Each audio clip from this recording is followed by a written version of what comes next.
जय हिंद दोस्तों, बात करते हैं एग्जाम्पल नंबर 3, जिसमें अपने को वो ये पूछना चाह रहा है कि दर्शाइए कि किसी भी धनात्मक संख्या का जो वर्ग है वो 3m या 3m+1 के रूप के जैसा होता है।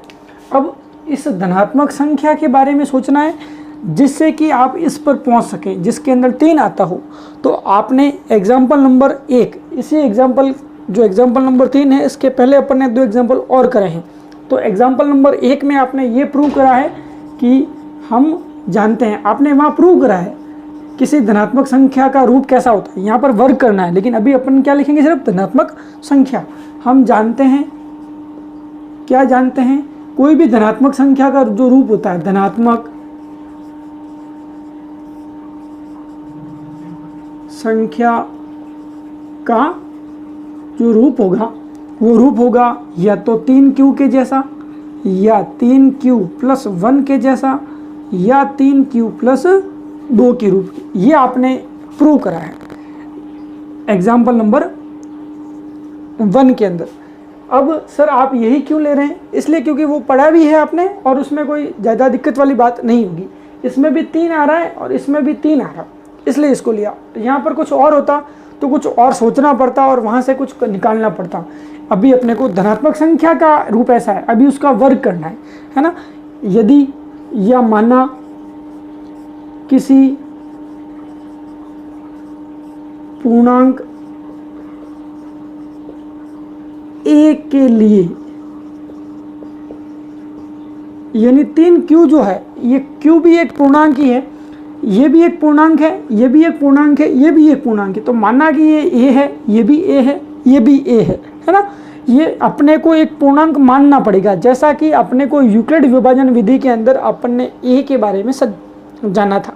कोई भी a पूर्णांक हो, b अगर और पूर्णांक हो, उसमें कुछ रिलेशन पढ़ा था। तो अपन किसी पूर्णांक a के लिए मान रहे हैं, मानना किसी a पूर्णांक के लिए a बराबर, सबसे पहला काम इसके लिए a बराबर 3q, यानी ये सिर्फ पूर्णांक है।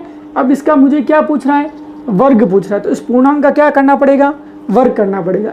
a बराबर 3q हो तो a स्क्वायर का मतलब इधर भी क्या करना पड़ेगा, स्क्वायर करना पड़ेगा। राइट और रॉन्ग, है ना। ये अपने को देखना है। अब यहाँ पर स्क्वायर क्यों लिया, क्योंकि ये वर्ग कह रहा है, वर्ग का मतलब स्क्वायर लगाना। ये स्क्वायर इसके ऊपर भी अप्लाई करेंगे, ये स्क्वायर इसके ऊपर भी अप्लाई करेंगे। तो मेरे हिसाब से ये जो a स्क्वायर है, इसका मान कितना हो जाएगा, a स्क्वायर बराबर 9q स्क्वायर हो सकता है। आप कहेंगे सर बिल्कुल हो सकता है। ये घातांकों के नियम के अकॉर्डिंग ये स्क्वायर यहाँ पर और ये स्क्वायर यहाँ पर अप्लाई करते हैं, आंसर आ गया। लेकिन ये ऐसा रूप नज़र नहीं आ रहा है। ऐसा रूप नज़र आने के लिए पास में क्या चाहिए, इसके 3। तो क्या 9 के अंदर 3 नहीं पड़े क्या मैं 3 का स्क्वायर यानी 9 को जगह 3 × 3 लिख सकता हूँ ना। बिल्कुल, आप कहेंगे सर लिख सकते हैं। इस 9 की जगह 3 × 3 यानी 3 का वर्ग, और q स्क्वायर की जगह q स्क्वायर। देखिए अब अपने को 3 चाहिए और यहाँ पर क्या चाहिए, m चाहिए। ये देखो यहाँ पर ऐसा रूप चाहिए अपने को। तो अपन क्या करते हैं, इस टोटल को क्या मान लेते हैं, m मान लेते हैं। 3m हो गया, कौन सा वाला, जहाँ जहाँ मैंने अंडरलाइन करी। तो अपने को यहाँ लिखना है कि माना 3q स्क्वायर बराबर m। सर ये क्या बला है, ये चीज़ मुझे समझ में नहीं आई। आपको बेटा ज़्यादा परेशान नहीं होना है। ये रूप इस पूरे को m के रूप में ले लेंगे, ठीक है। क्यों लेंगे, जैसे आप लोग जानते हैं किसी का नाम होता है, फेसबुक पर बहुत सारी आपने अकाउंट्स देखे हैं जहाँ पर वो अपने पूरे गांव का नाम पीछे लगाते हैं, है ना। तो ये समझ लीजिए कि ये उस गांव का नाम है। अब उसकी जगह अपन ने बस m लिखा है। वास्तविकता में तो वो पूरा गांव थोड़ी है, उसका तो नाम के पीछे उसकी पहचान है। तो ये जो 3q स्क्वायर है, इस पूरे को आपको m लेना पड़ेगा। m इसलिए लिया क्योंकि यहाँ पर m है। यहाँ पर अगर n होता तो मैं यहाँ पर इसको किस में कन्वर्ट करता, n के रूप में। यानी इसका जो उत्तर आएगा, q की जगह 1 2 3 4 रखेंगे तो ये भी एक क्या आएगा, कोई न कोई पूर्णांक आएगा। और अगर कोई न कोई पूर्णांक आएगा तो वो जो भी उत्तर आएगा उस पूरे को क्या मानना है, आपको m मानना है। यहाँ रखने की रखकर बताऊँ क्या, q की जगह 1 रखो, 1 का स्क्वायर 1 का स्क्वायर 1 × 3 आएगा। तो m की वैल्यू कितनी आएगी, 3 आएगी। इसी तरीके से q की जगह 2 रखेंगे, 2 का स्क्वायर 4 × 3 12। तो m की जगह कितना आएगा तो एक ने एक पूर्णांक ना, 12 भी पूर्णांक है, 3 भी पूर्णांक है, तो उसकी जगह अपन ने m मान लिया। तो ये m में तो पहला रूप आ गया। चलिए अब अपन ने ये भी लाया था, सेकंड वाला काम कौन सा, 3q+1 भी लाया था कि a बराबर क्या मानेंगे अपन, 3q+1। तो a स्क्वायर कितना होगा बताओ, a स्क्वायर, इधर भी क्या करना पड़ेगा, a स्क्वायर करना पड़ेगा। यानी अगर इधर स्क्वायर लिया तो इधर भी क्या लेना है आपको, स्क्वायर लेना है। अब यहाँ पर तो सिंपल स्क्वायर था तो दिक्कत नहीं थी। ये क्या हो गया आपके a+b का होल स्क्वायर, यानी आपको इसको यूज करना पड़ेगा a+b का होल स्क्वायर का। बताओ क्या होता है, सोचिए मन में, जो मैं लिख रहा हूं वही आपके माइंड में आ रहा है क्या, कुछ ऐसा ही सिखाया है आपकी क्लासों में टीचर्स ने, यही होता है मेरे हिसाब से, बिल्कुल यही होता है। अब इसको आपको कंपैरिजन करना है। यहाँ पर देखो 3q है, यहाँ पर क्या है, a है, तो जहाँ जहाँ a है वहाँ इसकी जगह अपन क्या लिखेंगे, 3q लिखेंगे। यहाँ पर 1 है, यहाँ पर b है, तो जहाँ जहाँ यहाँ पर b है वहाँ पर आपको क्या लिखना है, 1 लिखना है।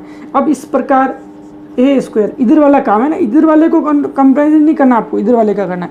x+y का भी लिख सकते हैं, a स्क्वायर की जगह a स्क्वायर, यहाँ 3q है, 3q की जगह 3q का square plus 2 × a × b, 2 × a की जगह 3q, b की जगह 1, प्लस की जगह प्लस b स्क्वायर की जगह 1 का स्क्वायर। कोई डाउट नहीं रहना चाहिए मेरे हिसाब से। इसी तरीके से यहाँ पर तो a स्क्वायर ही रहेगा। ये बताओ सेम जैसे यहाँ पर हुआ था, 3q का स्क्वायर क्या आया था, 9q स्क्वायर आया था, कोई डाउट नहीं रहना चाहिए। प्लस 2 × 3 6q, एक का गुणा किसी के भी साथ करते हैं वही आता है, +1। अब बताइए इन दोनों में कॉमन क्या आ रहा है, क्योंकि मुझे कैसा रूप चाहिए, 3m+1 के जैसा रूप चाहिए या 3m चाहिए। अब यहाँ जोड़ के अंदर कुछ ना कुछ चीज़ आ गई है, एक आ गया, तो एक के जैसा ला सकता हूँ मैं, बिल्कुल ला सकता। अब मुझे इसको टोटली किस में कन्वर्ट करना है, 3m में कन्वर्ट करना है। कोई टेंशन लेने की जरूरत नहीं। दोनों में के अंदर बताओ 3 कॉमन आ रहा है क्या, बिल्कुल आ रहा है, q भी कॉमन आ रहा है ना। तो a स्क्वायर इधर तो पड़ा ही है, इन दोनों में मैं 3q कॉमन ले रहा हूँ, 3q कॉमन लिया। अब देखो 9 की जगह 3 × 3, एक 3 बार आया, एक 3 पीछे पड़ा रहेगा, वापस q स्क्वायर के अंदर से q बार आ गया तो क्या पड़ा है, q पड़ा है, प्लस की जगह प्लस 6q। देखो q तो पहले से बाहर आ गया, क्या बचा, सिर्फ 6 बचा, 6 में से भी 3 बार आ गया, क्या बचा, 2, 3 × 2 6 होता है, तो 3 बार आया 6 में से, तो पीछे कितना बच गया, 2 बच गया, प्लस की जगह +1 की जगह 1। इसमें से कुछ भी कॉमन नहीं लिया मैंने, इन दो टर्म में से, इन दो पदों में से ही कॉमन लिया। इस 1 को किस लिए रखा, इसके जैसा रूप बनाने के लिए रखा। अब मेरे हिसाब से अगर आप इस प्रोसेस को पूरा क्या मान ले, m, तो आपके पास 3 पड़ा है, ये m में चला जाएगा, इतना इतना, ये पूरा m में, और ये 1 बच जाएगा, यानी a स्क्वायर बराबर रह जाएगा 3m+1, इसके जैसा रूप। अब वही बात कि माना क्या हो गया, जो 3 ये वाला पूरा प्रोसेस है, q+2, ये पूरा किसके बराबर है, m के बराबर है। आ रही बात समझ में, ये आपको थोड़ा सा ध्यान देना। जैसे यहाँ पर m माना, जैसे यहाँ पर भी m मान लिया। m भी एक पूर्णांक है, q की जगह 1 2 3 4 रखते जाएंगे, m आता जाएगा और अपन यहाँ ले सकते हैं। अपने को तो बस रूप बनाना, रखना भी नहीं। अब मैं बात करता हूँ इसी तरीके से, ये वाला रूप बाकी रह गया, इसको भी ले लेते हैं। a बराबर 3q+2, ये a एक पूर्णांक है, q भी एक पूर्णांक है, अलग अलग निकल के आते हैं सारे के सारे। जितने भी यहाँ चर वैल्यू आ रही है, a b c d q m n जो भी आ रहे हैं, वो सब के सब पूर्णांक के रूप में आ रहे हैं। पूर्णांक यानी जो प्लस वाले भी, माइनस वाले भी, जीरो भी, जो पूरा अंक रखने हैं वो पूर्णांक कहलाते हैं। अब ये तो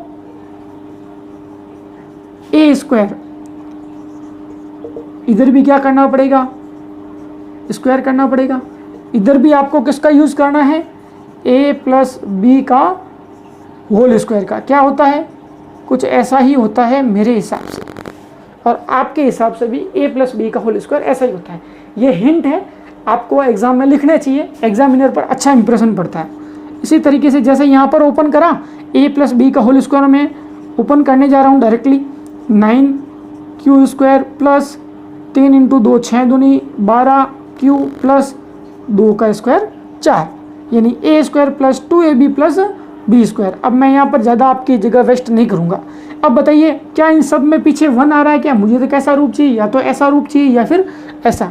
यहाँ पर 4 आ रहा है, 4 आ रहा है यहाँ पर, तो इस 4 को मैं क्या 3 + 1 लिख सकता हूँ? आप कहेंगे सर 3 + 1 भी 4 होता है। 3 + 1 किस लिए?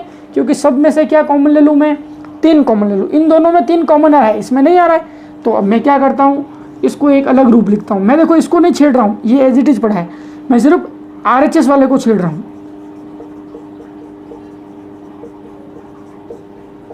इसकी जगह मैंने ये चेंज करा, क्यों करा? क्योंकि इन तीनों पदों के अंदर 3 कॉमन आ जाए।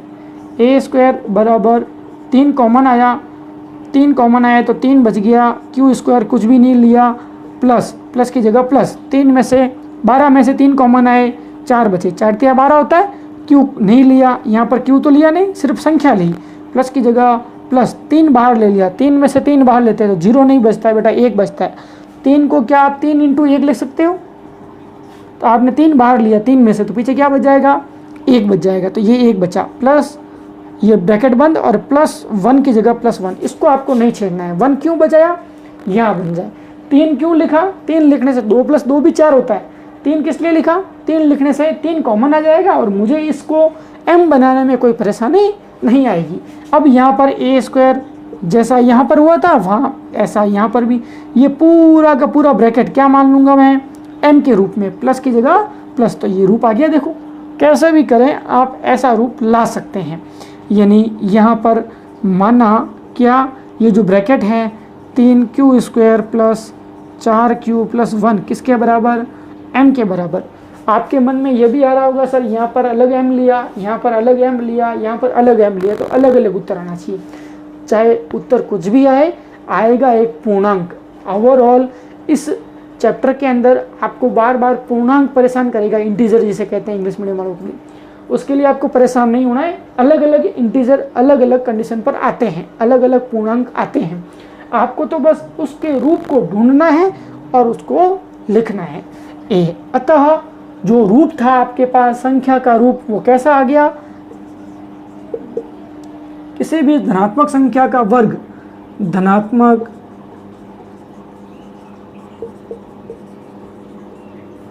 संख्या का